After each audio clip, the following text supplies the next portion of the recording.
Mixer ತರಬೇಕು ರೊಕ್ಕ ಕೊಡ್ರಿ ಅಂತ ಅನ್ನಕತ್ತಿದ್ರಿ. ಮಿಕ್ಸರ್ ಎಲ್ಲಿಂದ ಬಂತು? ಇದ್ರಿ ಪಪ್ಪ ರೊಕ್ಕ ಕೊಟ್ರ. ಹೌದಾ, ಯಾವುದಿದು ಮಿಕ್ಸರ್? Technica mixer. ಏನು ಯಾವಾಗಿದ್ರು ಬರೀ ಟೆಕ್ನಿಕಾ ಅಂತ ಏನೈತಿ ಇದ್ರಾಗಂತ ದೊಡ್ಡದು? ರೀ, ಬ್ಯಾರೆ ಮಿಕ್ಸರ್ ಜಾರ್ ಒಳಗ ಸ್ಟೀಲದ ಬುಷ್ ಇರ್ತೈತಿ, ಇದು ಜಂಗ್ ತಿನ್ನು ಚಾನ್ಸಸ್ ಇರ್ತೈತಿ. ಮತ್ರಿ ಮಿಕ್ಸರ್ ತಿರುಗು ಮುಂದ ಫ್ರಿಕ್ಷನ್ಕ ಹೀಟ್ ಆಕೇತ್ರಿ. ಹೀಟ್ ಆಗಿ ಅದ್ರೊಳಗ ಕಬ್ಬಿನ ಅಂಶ ಎಲ್ಲ ಊಟದಾಗ ಮಿಕ್ಸ್ ಆಕೇತಿ, ಅದು ಹೆಲ್ತಿಗೆ ಚಲೋ ಅಲ್ರಿ. ಓಹೋ ಹೌದೇನ್ರಿ? ಮತ್ತು ನಿಮ್ಮ ಈ ಟೆಕ್ನಿಕಾ ಮಿಕ್ಸರ್ ಒಳಗೆ ಏನೈತ್ರಿ? ಇದ್ರೊಳಗ್ರಿ ಆಯಿಲ್ ಫೀಲ್ಡ್ ಕಾಪರ್ ಬುಷ್ ಐತಿ. ಇದರಿಂದ ಬುಷ್ ಹೀಟ್ ಆಗೋಲ್ದಂಗ ನೋಡ್ಕೋತೈತಿ. ಮತ್ತು ಭಾಳತ್ತನ ಮಿಕ್ಸರ್ ತಿರುಗಿಸಿ ಹೀಟ್ ಆತಂದ್ರೆ?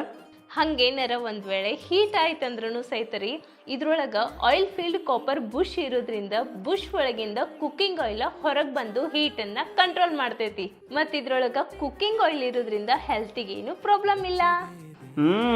ಅಡ್ಡಿ ಇಲ್ಲ, ಚಲೋ ಐತಿ ಬಿಡುವ ನಿನ್ನ ಟೆಕ್ನಿಕಾ ಮಿಕ್ಸರ್. ನಿನ್ನ ಚಾಯ್ಸು ಮಸ್ತ್ ಐತಿ. ಅಂದಂಗೆ ಎಷ್ಟು ಕೊಟ್ರಿ ರೊಕ್ಕ ಇದಕ್ಕೆ ಪಪ್ಪ? ಆದ್ರಿ ಎಷ್ಟು ಕೊಟ್ರು ಗೊತ್ತಿಲ್ಲ, ಬಟ್ ನಿಮ್ಮ ಪರ್ಸ್ ಒಳಗಿಂದ ತೆಗೆದು ಕೊಟ್ರ.